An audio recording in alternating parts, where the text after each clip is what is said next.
Okay, so a few little fun things from the Anguttara Nikaya, the Bhikkhu Bodhi 2012.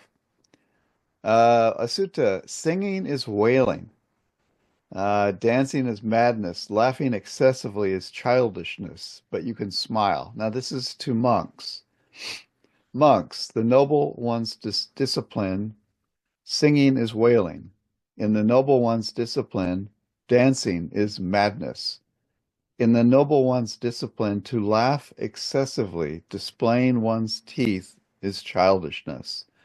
Therefore, monks, in regard to singing and dancing, let there be the demolition of the bridge. When you smile, rejoicing in the Dhamma, you may simply show a smile. So I think you'll notice that monks are the equanimity is the key. There's smiling, but there's not, laughing out loud and throwing your head back, and it's just simply showing a smile, showing loving kindness. And this is a little sutta about that. And if anybody has a comment along the way or want to stop, you just butt in. Now, this is very important for everybody. Dangers of not brushing your teeth. Bhikkhus, these 5 are the dangers for not partaking the toothpick. What 5? It becomes unpleasant to the sight. The mouth smells. The taste conductors do not get a cleansing. Bile and phlegm does not cover up the food. Food becomes disagreeable to him. Bhikkhus, these 5 are the dangers for not partaking the toothpick, and later on the toothbrush and some crest. So it is important to brush your teeth because it will lead to nasty things in the mouth and even in the digestion. In India, when I was in India, I saw people making toothpicks out of this special wood, and then they'd be picking away, and it's kind of interesting. David, Stu here. Let's go back to that top one about dancing and laughing out loud. Yeah. Could you talk a little bit about to your knowledge, the history of that advice? Is this coming up a lot in the suttas? Is just the one that you've Just seen? the one, just the one. Okay.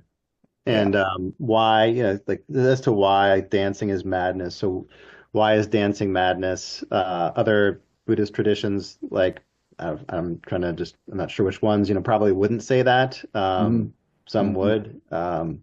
Say a little bit more about the risks of excessive dancing and excessive laughing. Well, I think, of course, the Buddha was talking to monks. Right. And as you know, the seventh precept is there is no dancing, there is no music, there's no shows, Garlands and all that. and yeah, and all of that excessive entertainment. So this is really not directed to lay people. Hmm. But, you might take it as some advice. I mean, sometimes you'll see people just kind of going crazy and you go, wow, that's just too much. Right. And it's just a kind of some advice. So, And that kind of helped protect the order, I suppose, by having something like that as advice to the monastics that just helped preserve yeah, order. absolutely. Because, at first the order was comprised of, Sariputta and Moggallana and the Buddha would just so come monks, and join the order. And these monks, in fact, Sariputta and Moggallana had worked one Mahakapa to be able to be a disciple of the Buddha. So they were of great morality. But later on, just, anybody joined and they didn't know, as far as there were stories in the Vinaya about the 6 monks led by Udayan, and they would have dancing girls dancing on their robes and singing. And then the Buddha came along and says, monks, there's no dancing or singing. This is not appropriate. And he had to make a rule about it. And thus the 277 rules for monks.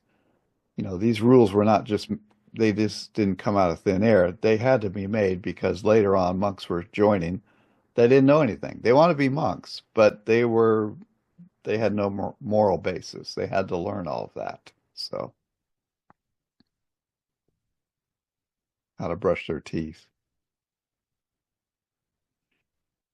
So, rice porridge. This is kind of an interesting one because these five are the benefits of drinking porridge. What five? Hunger is appeased. Thirst is appeased. The winds behave accordingly. This is the movement in the stomach.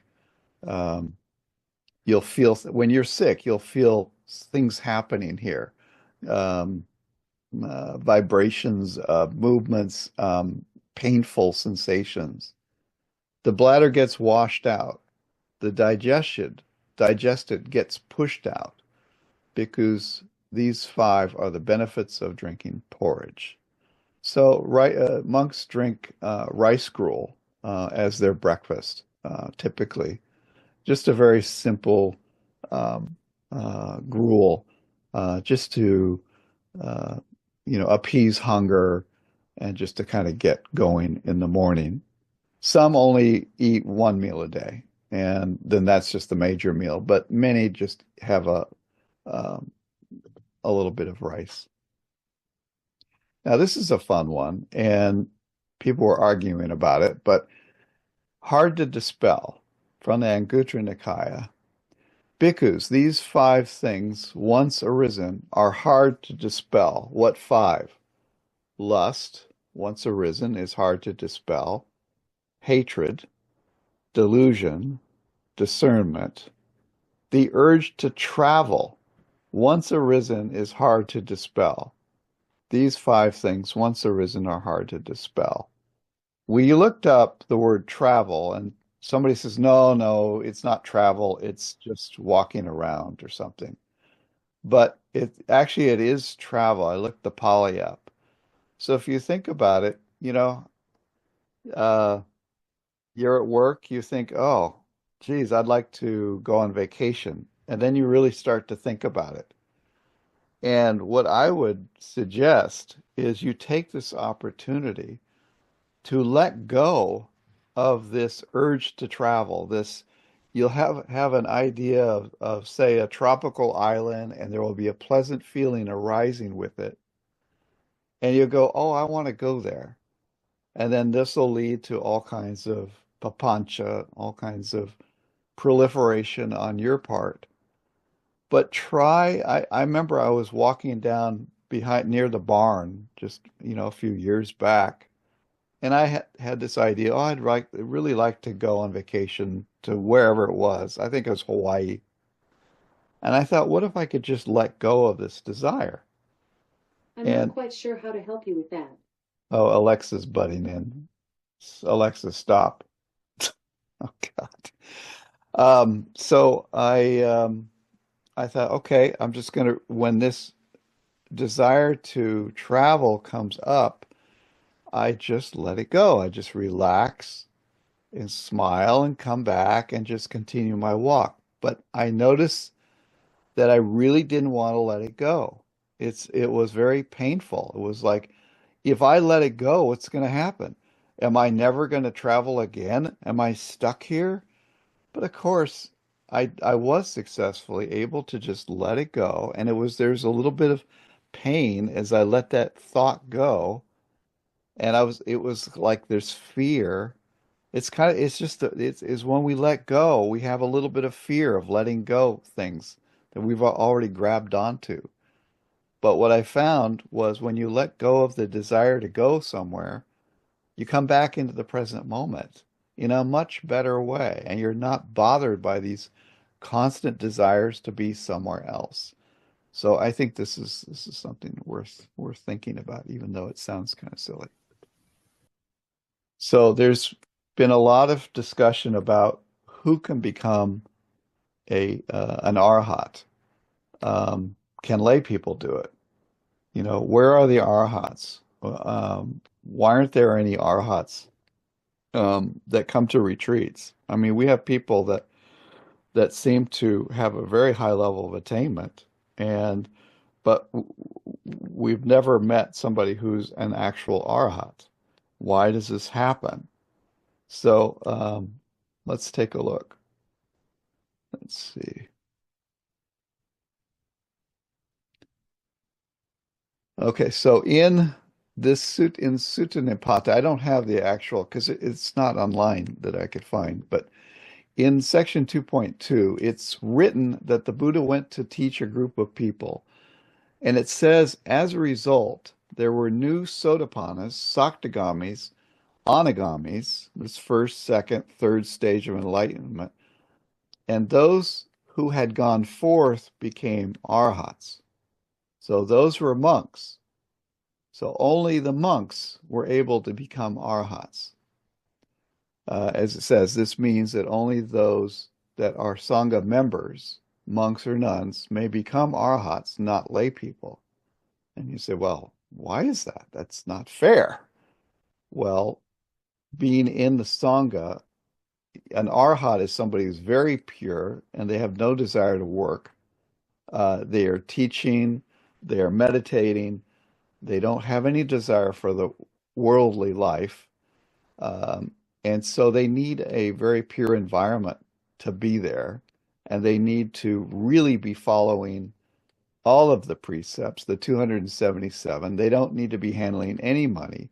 And this makes their mind even purer than people still following the eight precepts, for example. But these people become very pure in the Sangha, and the Sangha takes care of them. And as a result, they're able to let go of everything, of the entire world. And it's far easier to meditate. I mean, we have people coming here that do temporary ordinations, and they say, I feel like I'm a monk. It's a real feeling of letting go. And when you look down, you truly have taken refuge in the Buddha, Dhamma, and Sangha, because at least for the retreat, you have become a monk. And that's completely different than being a householder. You have a completely different lifestyle. Now, in another sutta, and I think it's Majjhima Nikaya number 70, 70 or 73, but it says that only monks that do not have the fetter of householdership can realize final nibbana. So the fetter of householdership is the thing that keeps one from becoming an arhat. So if you want to become an arhat, you're going to have to become a monk or a nun. But David, Yeah. what about the Zen going back into the marketplace? That whole thing. Presumably, you go back into the marketplace as an awakened person, right? Well, of course, the Buddha and his disciples made their rounds. They certainly didn't partake of being part of the the marketplace, but they went back into the village and taught the people, and I think that's as far as it really goes.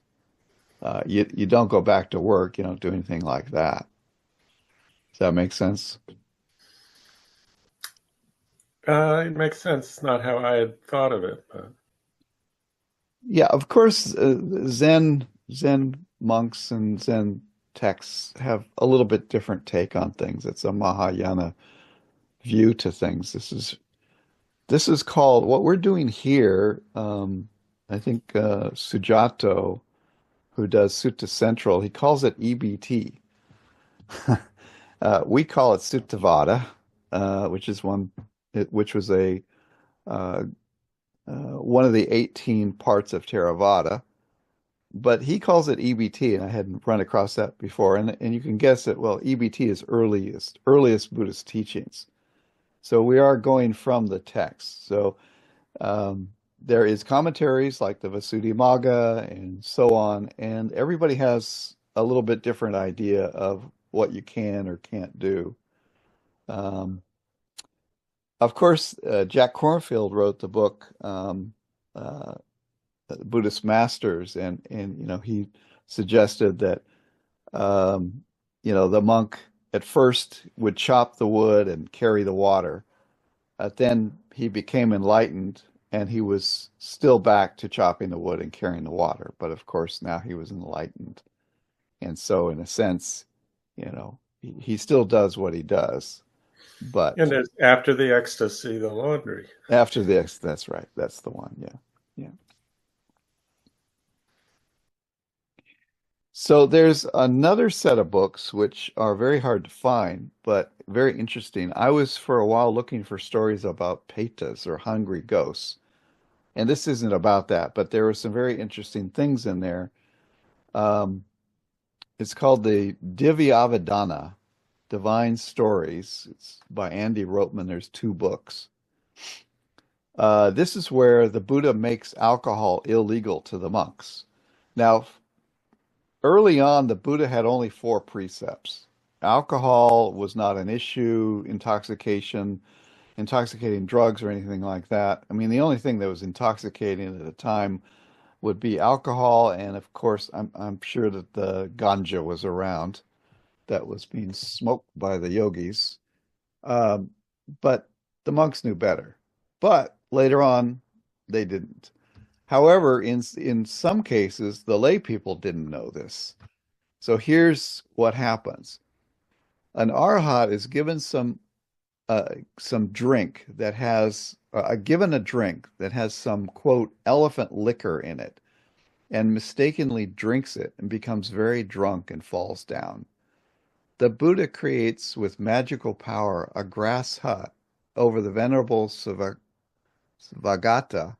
while he sleeps it off.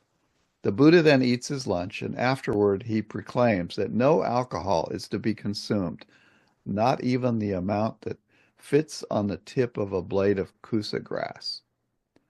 So this arhat drank the elephant liquor, but had no idea what it was, and became very drunk. And I understand that elephant liquor is a very strong liquor, and I don't know much more about it. But the layperson gave it and probably thought it was okay because there was no rules about it, but rules were created later on. And there's some other instances where monks get drunk, and I think a monk was getting drunk and fell down, and the Buddha had to make a rule. And this is another story in the Vinaya about stopping consumption of alcohol.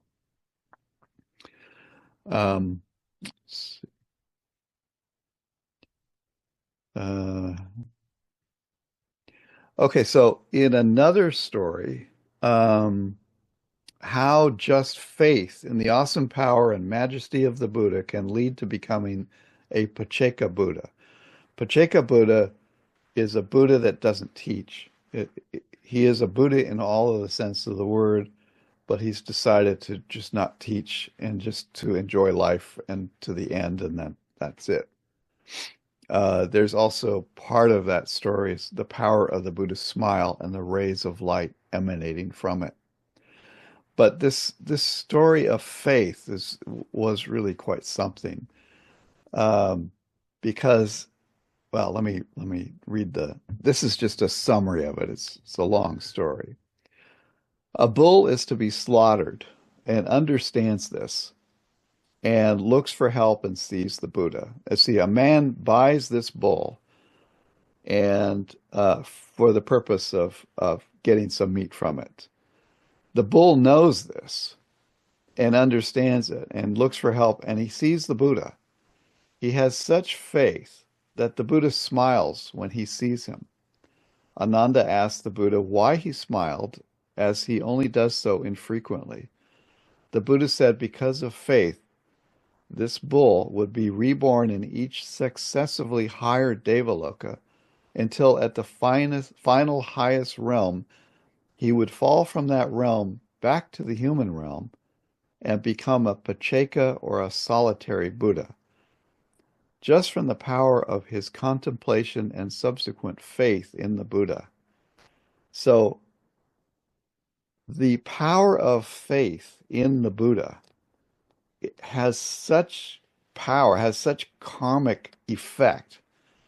There is a meditation just contemplating the Buddha and his qualities. And you may think that these are very nice, and they do lead to a calm mind and a mind that's free of desire for the moment, but it leads to karmically very powerful impacts on your rebirth. And so this is the power of faith that I'm just trying to highlight here. And this, even an animal had faith in the Buddha and became a Pacceka Buddha just from that. Now, we can't guarantee that for everybody, but it helps. Faith is not to be taken lightly. So that sutta also talks about when the Buddha did smile, that he had many colors radiating out from his mouth. So that's just a fun fact.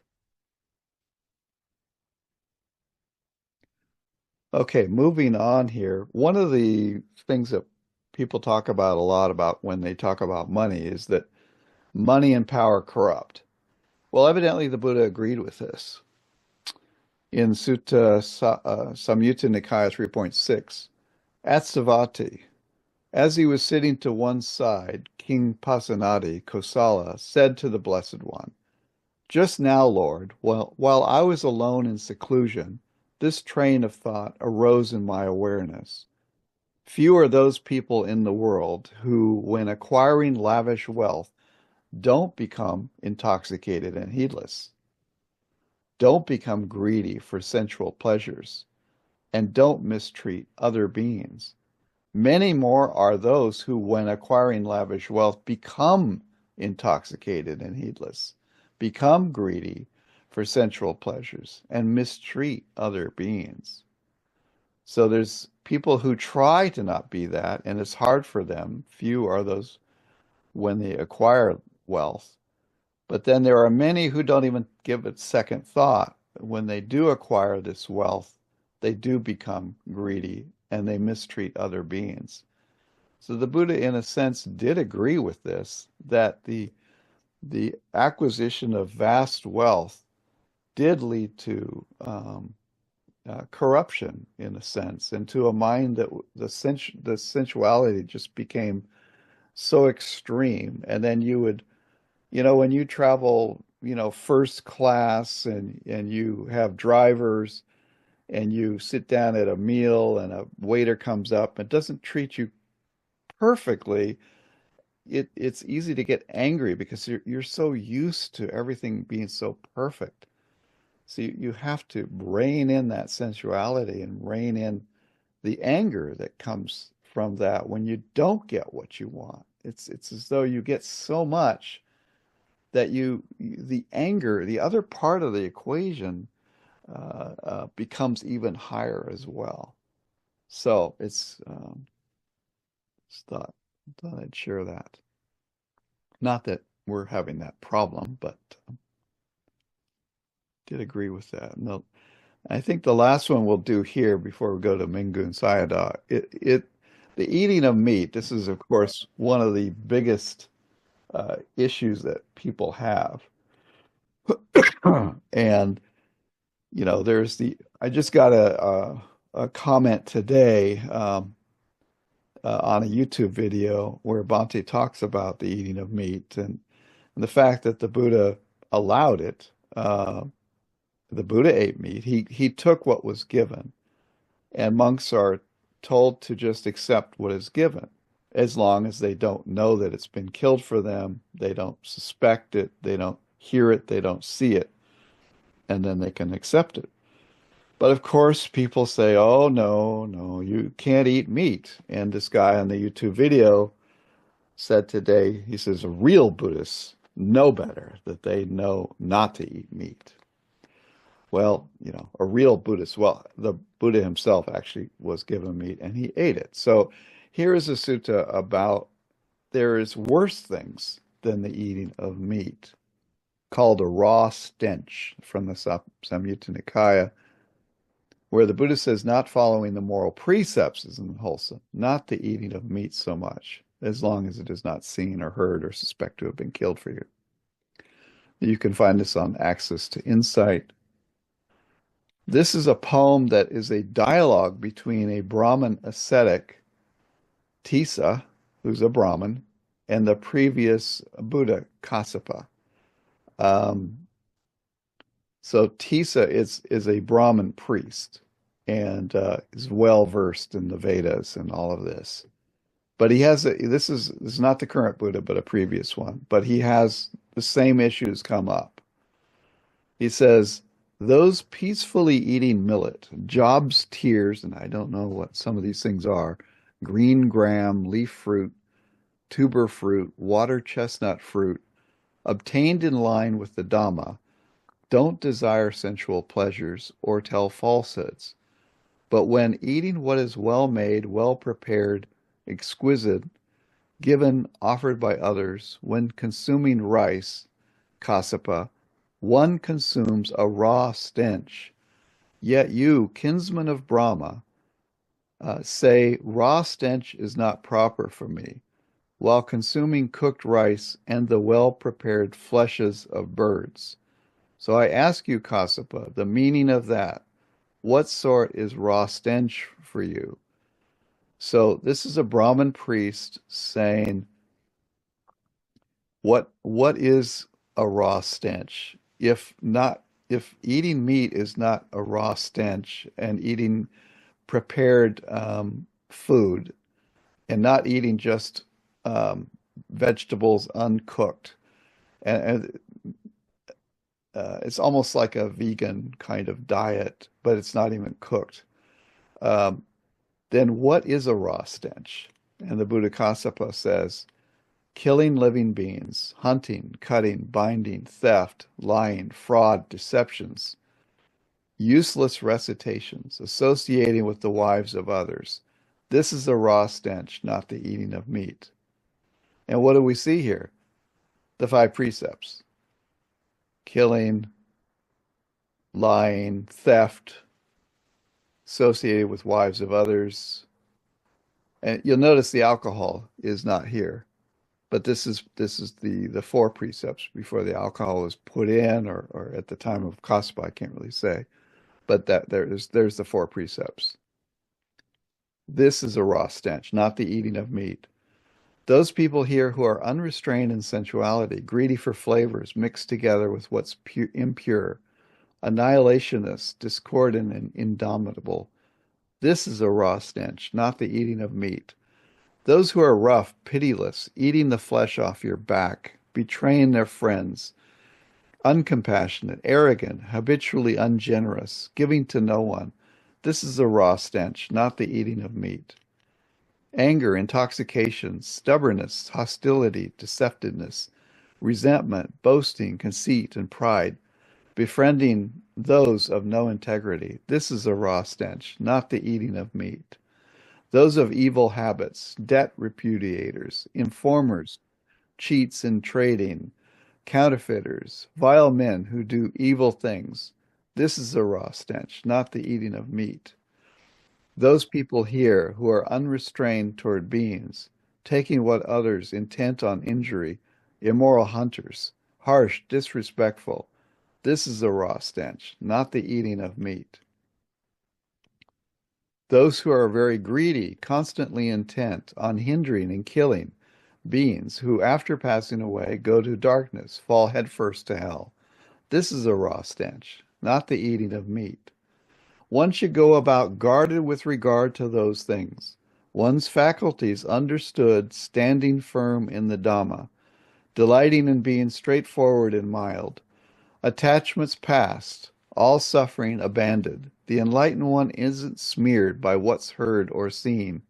Thus the Blessed One explained the meaning again and again. The one who had mastered chants understood it. This is talking about the Brahmin now. With variegated verses, the sage, free from raw stench, unfettered, indomitable, proclaimed it. Hearing the awakened one's well-spoken word, free from raw stench, dispelling all stress, the one with lowered mind paid homage to the Tathagata, chose the going forth right there. He became a monk on the spot. So there's many things that are worse than just eating some meat, but people just constantly get on you for that if you do eat meat. If you're a vegetarian, well, that's fine. Doesn't matter. It's just people do other things that are worse than eating meat. And I think we'll leave some of this. Okay, we'll go on to the Mingun because we're getting a little late here. Okay.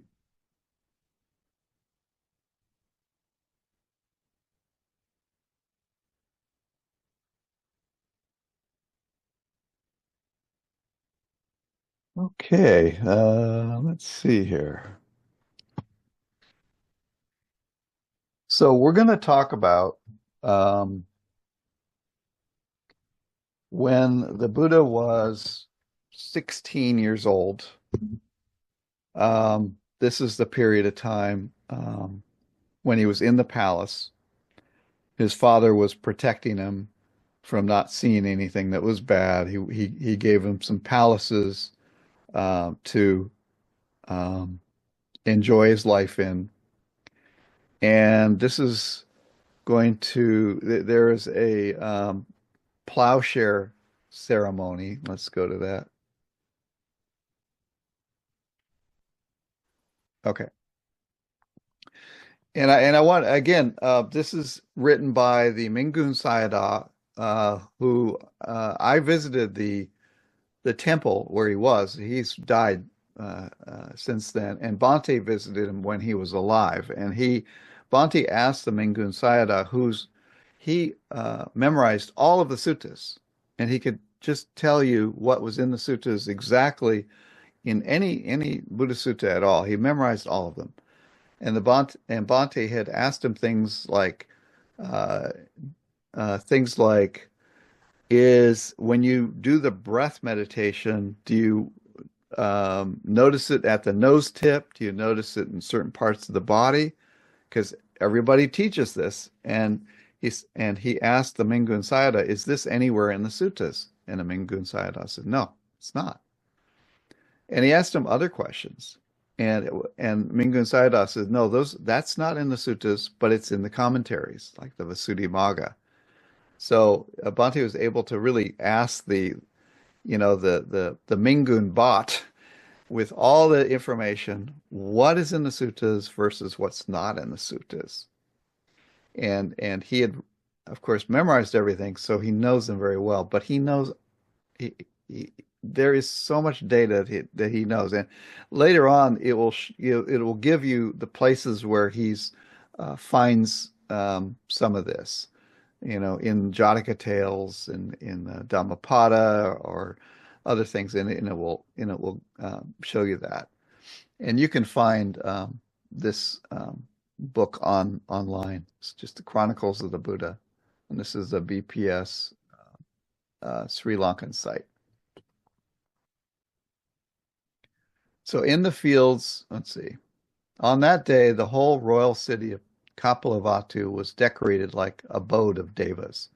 All the people of the city, including workers dressed in their best attires, having perfumed and adorned themselves with flowers, assembled in the palace square. In the fields where the plowing ceremony was to be held, 1,000 plows were kept in readiness. 800 of them were meant for the king and his ministers. 799 plows to be manned by the ministers were decorated with silver ornaments and equipped with plowshares together with yokes, oxen, and driving rods. The plow to be ridden and driven by the king was fully ornamented with red gold. When King Suddhodana left the royal city with a great retinue of ministers, courtiers, bodyguards, and other followers, he brought his son, the Bodhisatta, to the ceremonial sites and kept him under the delightfully cool shade of the big rose apple tree. And this is the tree in full foliage. The ground underneath the tree was well carpeted with the best velvet cloth on which the royal child was placed. And above him was fixed a crimson red velvet canopy embroidered with gold and silver stars. The whole place was screened off with heavy curtains, and guards were posted for security. The king then dressed himself in the regal accoutrement, which was customarily put on for the plowing ceremony. Accompanied by ministers and courtiers, he proceeded to the auspicious field where the plowing ceremony would be held. On arrival at the auspicious field, King Suddhodana mounted the golden plough, which was specially prepared for him. The 799 courtiers taking part in the ceremony also rode and drove their respective silver ploughs. The remaining 200 ploughs were handled by 200 royal farm workers who proceeded to plough the field thoroughly, going back and forth many times across the field. King Suddhodana plowed the field only once to bring auspicious blessing to the ceremony by driving across the field from one side to the other. The ceremony was magnificently performed. The nursing attendants and security guards who were assigned to look after the prince left their post and went out of the royal enclosure, saying, "Let us watch the grand spectacle of our Lord performing the plowing ceremony." So here the Bodhisatta is now left by himself. Not a good thing in opinion of other people, but turned out to be good. The prince's attainment of the first Anapana jhana. Now this is what the Buddha reflects on when he is sitting underneath the Bodhi tree at age, I think, 35, and contemplating what else there is to do and how to proceed to find enlightenment. So here it says, in the meanwhile, the prince, on looking around and seeing no one, quickly rose and sat cross-legged, quietly and calmly. He then practiced the Anapana meditation. This is the breath, concentrating on the inhaling and the exhaling of breath. And he thereby attained the first Rupa Vakara jhana.